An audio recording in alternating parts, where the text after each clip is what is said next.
Now, there is, so just now I mentioned to enter the Noble Eightfold Path, we start with right view. How do you attain right view? In the Majjhima Nikaya, Sutta 43, it is said there are only two conditions to attain right view. First, the voice of another. And the second, focus attention. Focus attention we heard before. The first one is the voice of another. So it's very important that you must hear the Dhamma from another person. Only then you can get right view and become an Arya. If nobody teaches you the Dhamma, you will never become an Arya. That's why we find like in India. India is a very religious country. The people there, they are very devoted. So you have many yogis, you have many ascetics, all trying to find a way out of samsara. And they practice extremely hard. They are even willing to give up their life. So you find some, they do all kinds of ascetic practices because they think that is the way to enlightenment. Some might hold up their hand 1 year, 2 years, 10 years. After 10 years, it becomes stiff. Want to bring it down, also cannot bring down. So you can pity these people. They put in so much effort, they suffer so much, and yet they get nothing, because no Arya was around to teach them. Only when the Buddha came and taught the Dhamma, and people listened to the Dhamma and attained stream entry without any effort. See, just listen only. So you are very unfortunate if you meet a wrong teacher. You put in so much effort, in the end you get nothing. But if you meet the right teacher, show you the easy way, and you become an Arya overnight.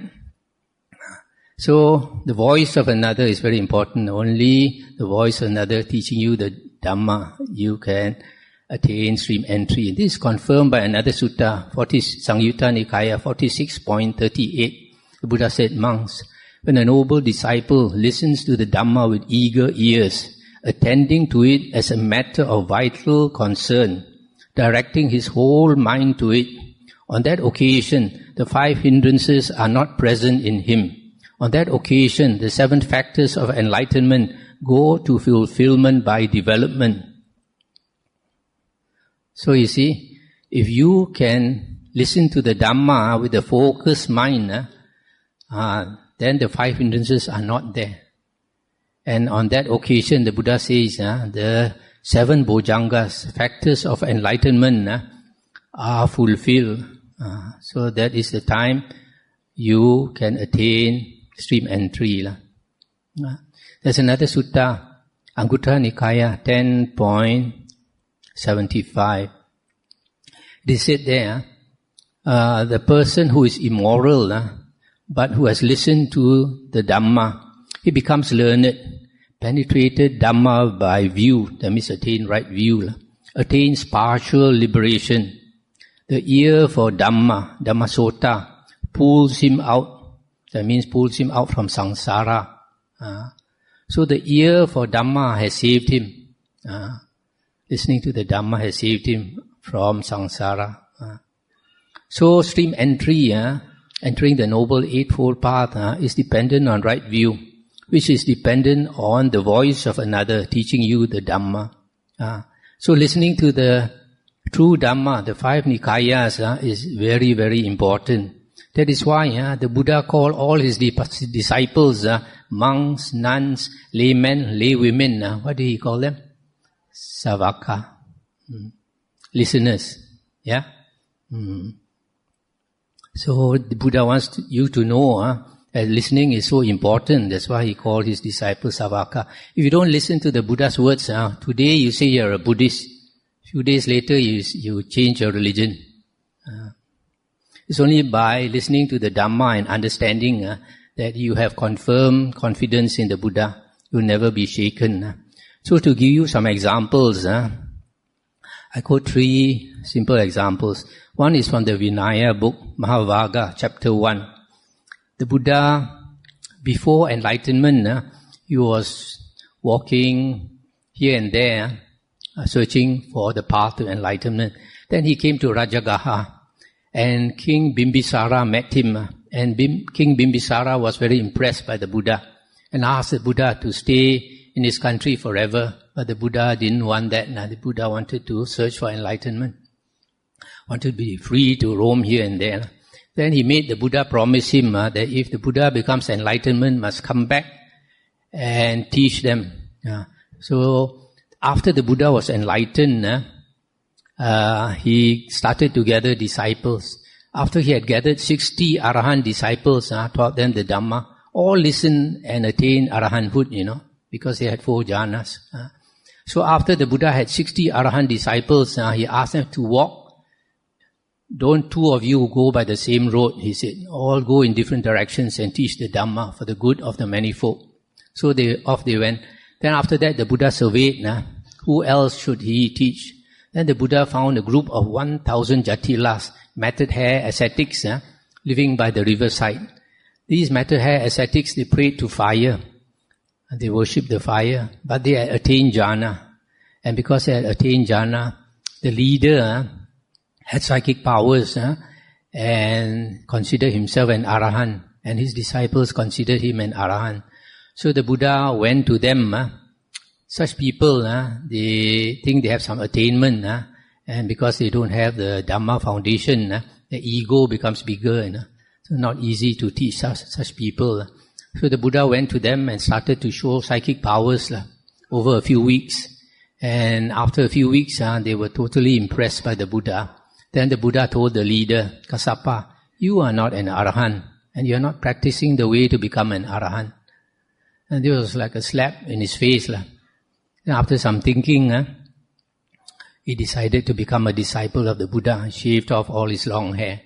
And then when his disciples saw that, they all shaved off. So 1,000 of them became the Buddha's disciples. Then the Buddha taught them one Dhamma, one discourse called the Fire Discourse, Adita Pariyaya Sutta. Because they prayed to fire. When the Buddha talked about fire, they all listened.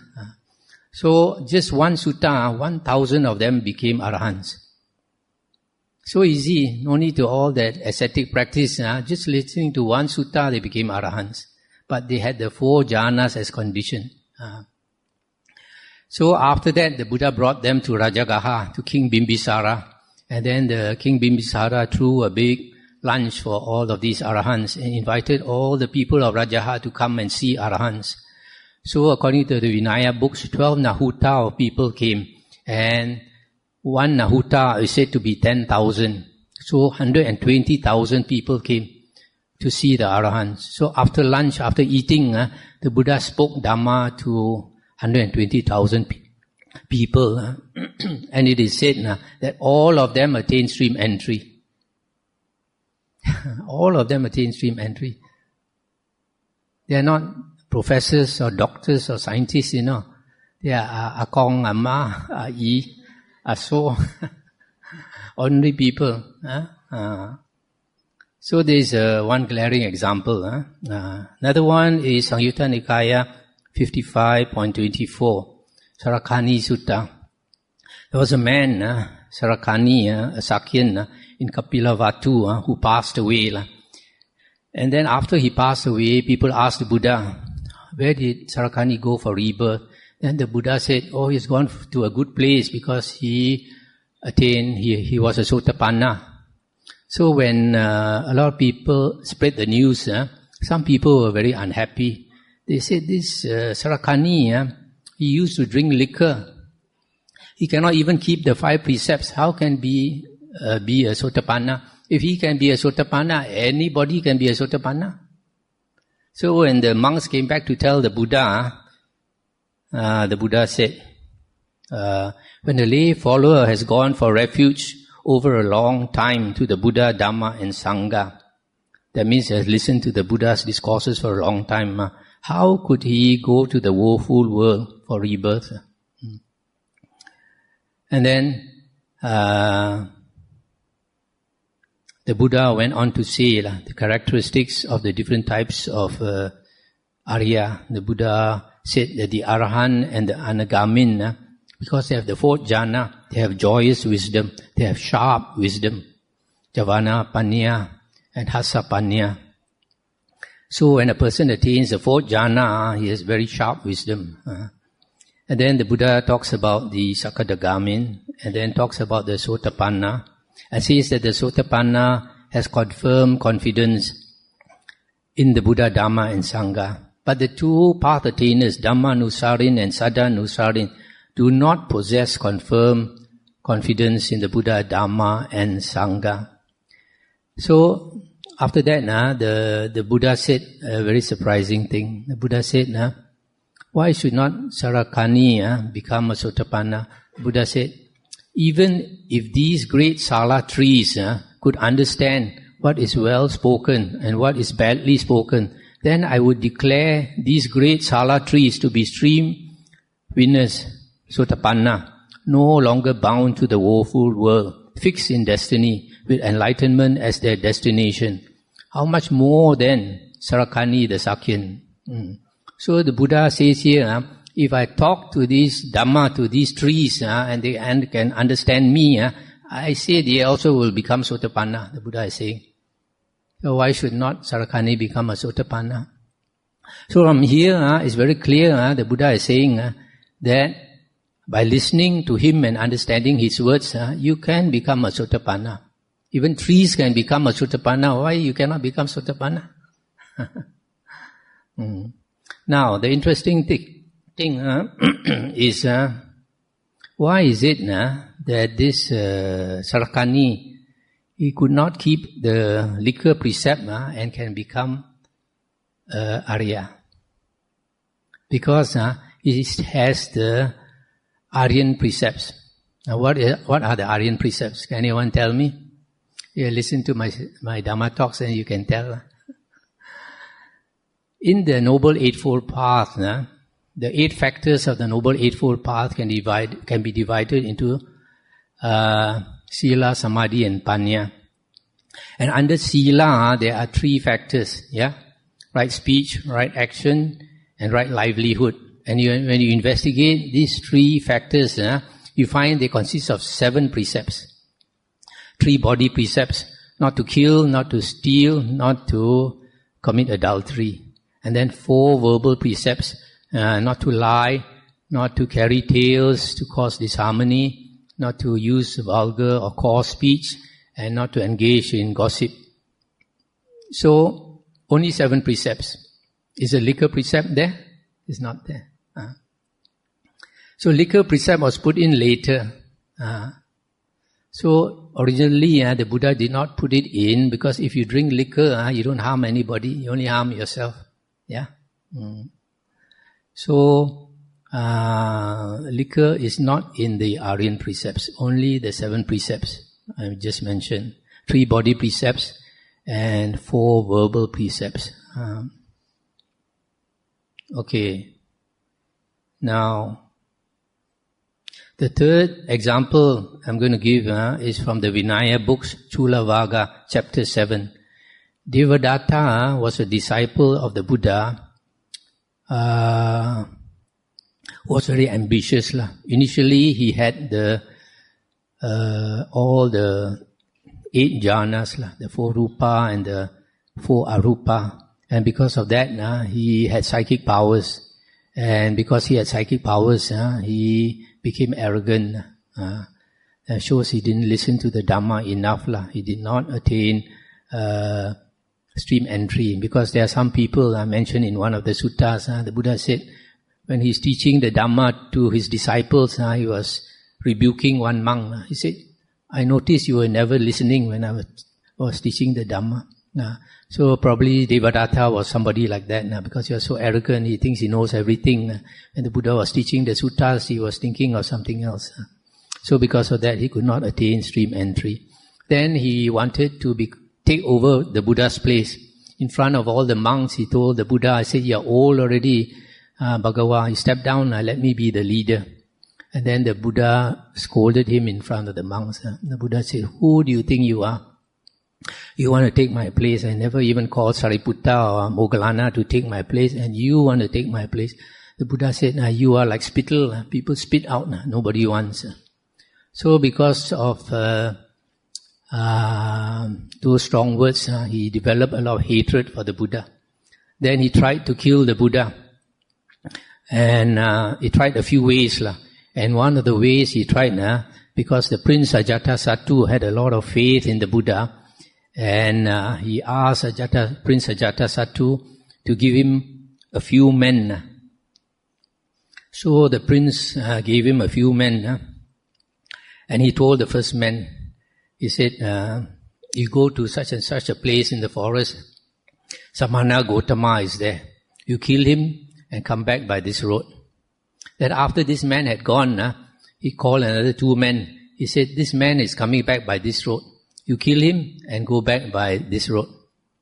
Then he asked 4 men to kill the 2, asked 8 men to kill the 4, and 16 to kill the 8. So he thought, in the end, nobody can find out who killed. So the first man went. Then he went to the Buddha. He was surprised to see the Buddha waiting for him. Either the Buddha knew himself, or sometimes devas will come and warn the Buddha. So he started to tremble, and then the Buddha asked him, come here. Then he threw away his weapons and knelt before the Buddha. And the Buddha asked him to sit down. I will teach you the Dhamma, the Buddha said. So the Buddha taught him the Dhamma, and he attained stream entry. Then the Buddha said, you don't go back by this road. 2 men are waiting to kill you. You go back by some other road. Then 2 men waited. After some time, they got impatient. They started walking. And they came to the Buddha also. They saw the Buddha waiting for them. They also got frightened. Then the Buddha asked them to sit down, spoke the Dhamma to them. They attained stream entry. 4 came, attained stream entry. 8 came, attained stream entry. 16 came, attained stream entry. So you see, these people, you don't expect them to meditate, isn't it? And yet they all attain stream entry. So it's very clear from here that listening to the Dhamma is the way to attain stream entry, because they have seen the Dhamma. And then when a person listens to the Dhamma and has seen the Dhamma, there's a stock phrase that the Buddha describes. For example, in Majjhima Nikaya 74, then in the wanderer, Diganaka, the spotless, immaculate vision of the Dhamma arose. All that is subject to arising is subject to cessation.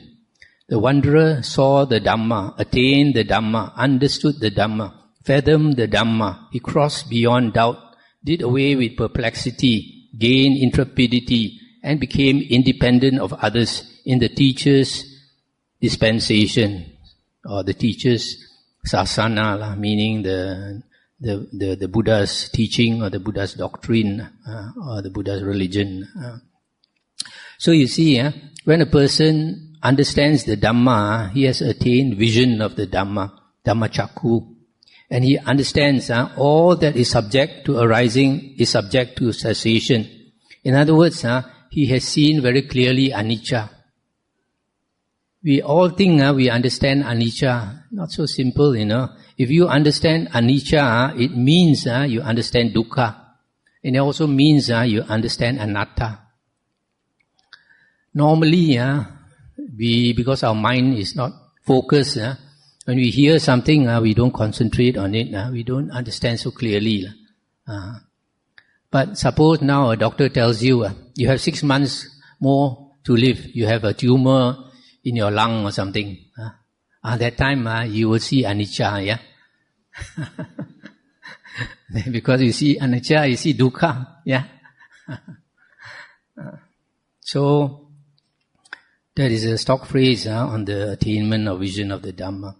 Now, in the Samyutta Nikaya 55.1, it is said that the 4 characteristics of a Sotapanna are confirm confidence in the Buddha, confirm confidence in the Dhamma, confirm confidence in the Sangha, and possess the Aryan precepts, which I mentioned just now is the 7 precepts.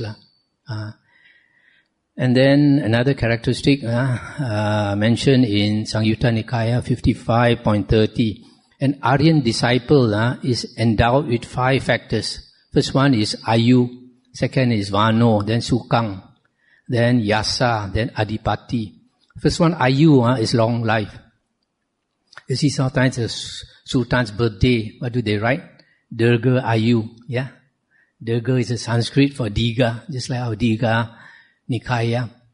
Durga Ayu is long life. So Ayu means long life. So the first one, if you are an Arya, you will get long life. Either in the human realm or in the heavenly realm, you will get long life. Then second one, Vano is beauty. You'll be beautiful. You'll be reborn, beautiful. The third one, you will have Sukhang, happiness. You'll be very happy, happy person. Then the fourth one is Yasa. Yasa is fame. You'll be famous.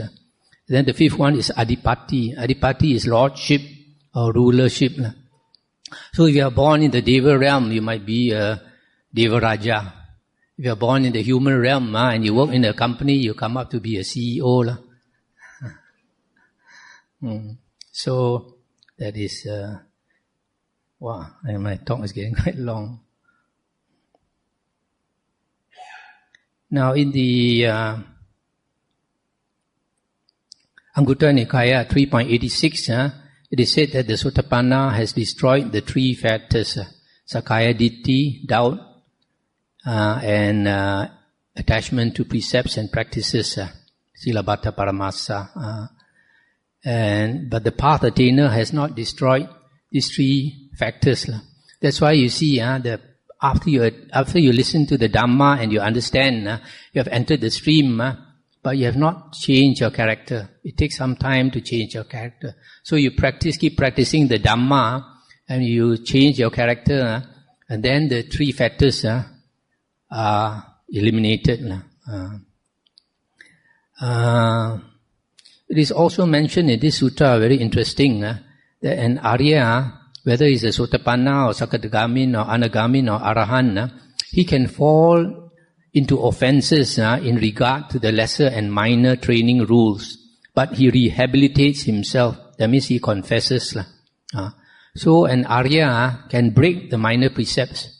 So if you don't understand this, you might be very critical of a monk or a nun, but that person might be an Arya. Don't think an Arya cannot break the minor precepts. But it says here, he will quickly rehabilitate himself. That means he will confess. He will never hide. Not like some people do things and hide. He's very open. Arya is very straightforward and very open. Okay.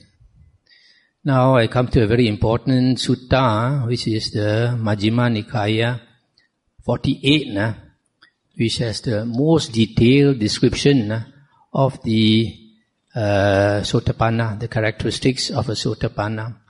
In this sutta, the Buddha said the Sotapanna has 7 characteristics. The first one, the Buddha says, this monk considers, is there any obsession unabandoned in myself that might so obsess my mind that I cannot know and see things as they really are? If a monk is obsessed by sensual lust, if he is obsessed by ill will, sloth and torpor, restlessness and remorse, doubt, speculation about the world, then his mind is obsessed.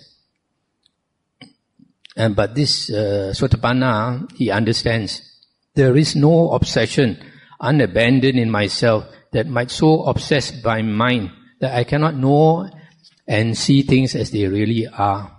My mind is well disposed for awakening to the truths. So, the first quality of a Sotapanna, the 5 hindrances, does not obsess his mind. So, for a person who is intelligent, you are not habitually obsessed by these 5 things. You can say you don't have the 5 hindrances. You don't have to attain jhana. You probably did it in a previous life. Otherwise you won't be born intelligent. Now the second one, do I obtain internal serenity? Then he understands, he personally obtains stillness or serenity of mind. So if you can calm your mind, that is a characteristic of the Sotapanna. There are some people who are so scatterbrained, they cannot calm their mind even for a short while. The third characteristic, a Sotapanna understands there is no other ascetic outside the Buddha's teaching possess of right view, such as I possess. So he knows that the Buddha's teaching basically is the Four Noble Truths or the Noble Eightfold Path. So if there is some other ascetic, follower of some other religion, if they don't have the Noble Eightfold Path, then they cannot possess this right view. That's the third characteristic. The fourth one, this is the character of a person who possesses right view. Although he may commit some kind of offense for which a means of rehabilitation has been laid down, still he at once confesses, reveals and discloses it to the teacher or to wise companions in the holy life. So this is what was mentioned earlier, that an Sotapanna can commit some minor offense, but he will immediately confess, he won't hide it. The fifth characteristic, this is the character of a person who possesses right view. Although he may be active in various matters for his companions in the holy life, yet he has a keen regard for training in the higher virtue, training in the higher mind, and training in the higher wisdom. So here he says, if a monk is very busy also, he will try to practice the Noble Eightfold Path. So even for lay persons also, if you have understood the Dhamma, you might be very busy as a CEO or something, and yet when you have free time, you will try to practice the Noble Eightfold Path. The sixth characteristic a noble disciple considers, do I possess the strength of a person who possesses right view? What is the strength of a person who possesses right view? This is the strength of a person who possesses right view. When the Dhamma Vinaya proclaimed by the Buddha is being taught, he heeds it, gives it attention, engages it with all his mind, hears the Dhamma with eager ears. So you see here, this is a characteristic of the Sotapanna. If he has a chance to listen to the Dhamma, he will very eagerly listen to it and put in all the attention. He wants to listen to Dhamma. And then another characteristic of a Sotapanna, what is the strength of a person who possesses right view? This is the strength of a person who possesses right view.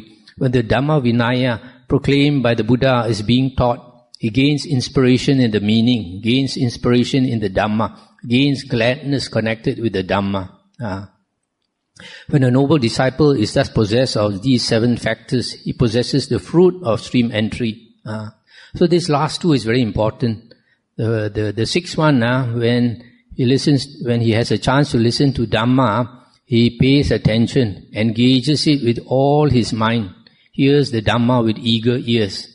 And then the seventh one, when he has a chance to listen to the Dhamma, he gains inspiration in the meaning, gains inspiration in the Dhamma, gains gladness connected with the Dhamma.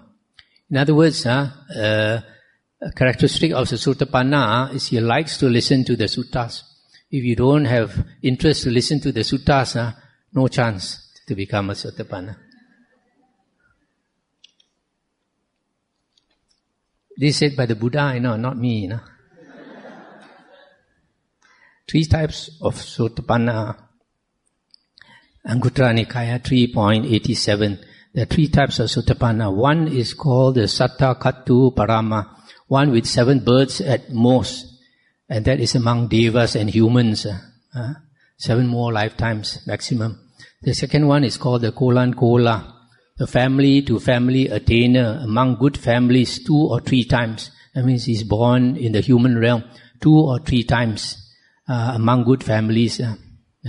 And then the Ekabiji, the one seed attainer, he's reborn in the human existence only once. Why is one Sotapanna is born once only, another one is born 2 or 3 times, another one is born 7 times? Because the one who is born only one more time, he puts in a lot of effort. Like the Buddha. The Buddha, if you study the suttas and the Vinaya, he was already an Arya, and either a Sotapanna or a Sakadagamin. So when he came back as Siddhartha Gautama, He couldn't understand why also he must go and become renounced and become a monk. But something inside will bring him something, because once you have become a Sotapanna or a Sakadagamin, when you are reborn, you've forgotten about it, But in your subconscious, you don't forget. So your subconscious will lead you the way. This in Hinduism is called the Adi Guru, your primary teacher. Your primary teacher is inside here. So, to summarize, to become a Sotapanna, first you must be spiritually matured enough to search for the truth. And then you come across a teacher, and then you examine whether he has greed, hatred and delusion. If not, you have faith and respect for him. Then you are able to listen to the Dhamma.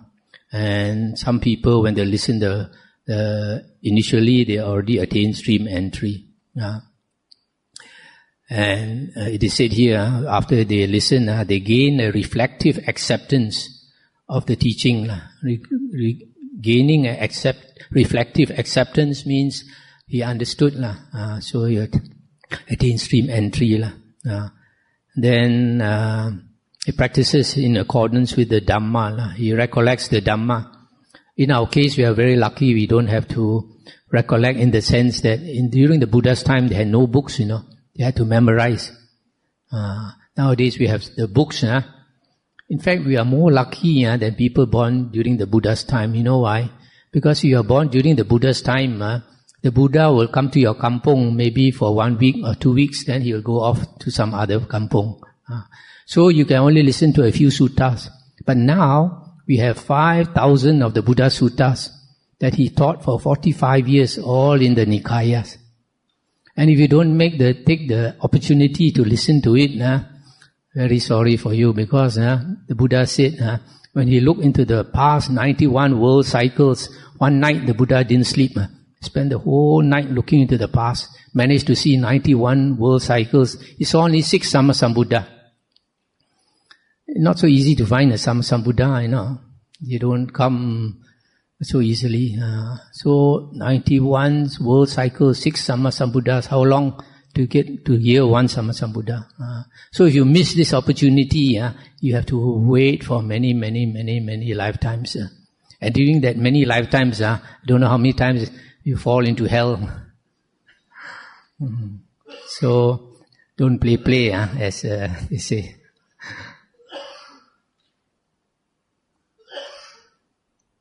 So I think better stop here to give you all a chance to ask questions.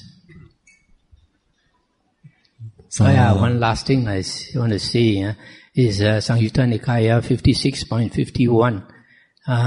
One day the Buddha was talking to his disciples and he took a bit of soil on his finger. Then he asked the disciples, he said, look at this soil on my fingertip. Is it a lot compared to all the soil in the earth? And the disciple said, on your fingertip is so little, how can you compare with the soil on the whole earth? So the Buddha said, similarly, once a person has attained Sotapanna, the dukkha, the suffering that you have left is so little compared to a person who has not attained Sotapanna. So in other words, if you don't attain Sotapanna, you'll be suffering for a very, very long time. But once you attain Sotapanna, you can take a slow boat out of samsara.